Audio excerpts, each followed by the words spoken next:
Your Excellency, Governor El-Rufai, Your Excellency, Governor Bindo, ladies and gentlemen,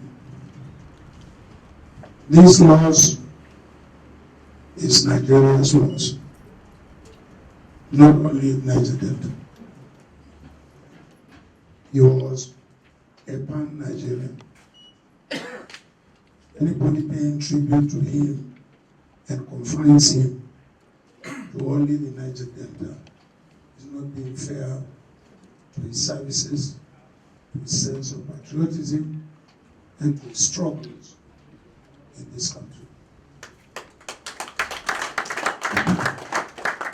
Therefore, on behalf of the entourage that I have led here this afternoon, we want to offer our deepest condolences of gratitude to God for a life well lived.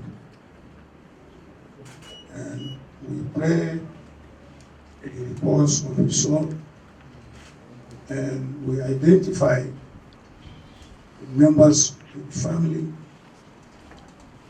the Niger Delta people, the Nigerians in general, over this loss. Thank you very much indeed.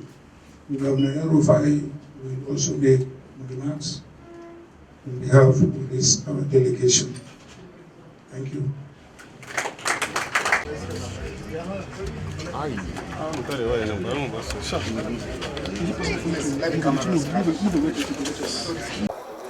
Well, he struggles, for the unity, stability of the country, and in particular, the progress and development of the Niger Delta. So what should we do to sustain his legacy as a nation? Because from all that was said inside, he wasn't just a leader of the Niger Delta, not a regional leader. He's a Nigerian leader. Even though he was not elected as the president, but he was a Nigerian leader.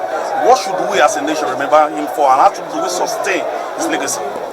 Well, if you had listened to the remarks from the family members of the late Chief Clark,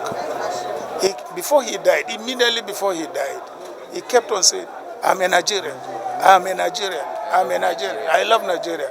And I think this is a very, very strong message to all of us, to make sure that we maintain the unity of this country, and we also ensure that there is progress and development in this country. I appreciate it so much. All right, just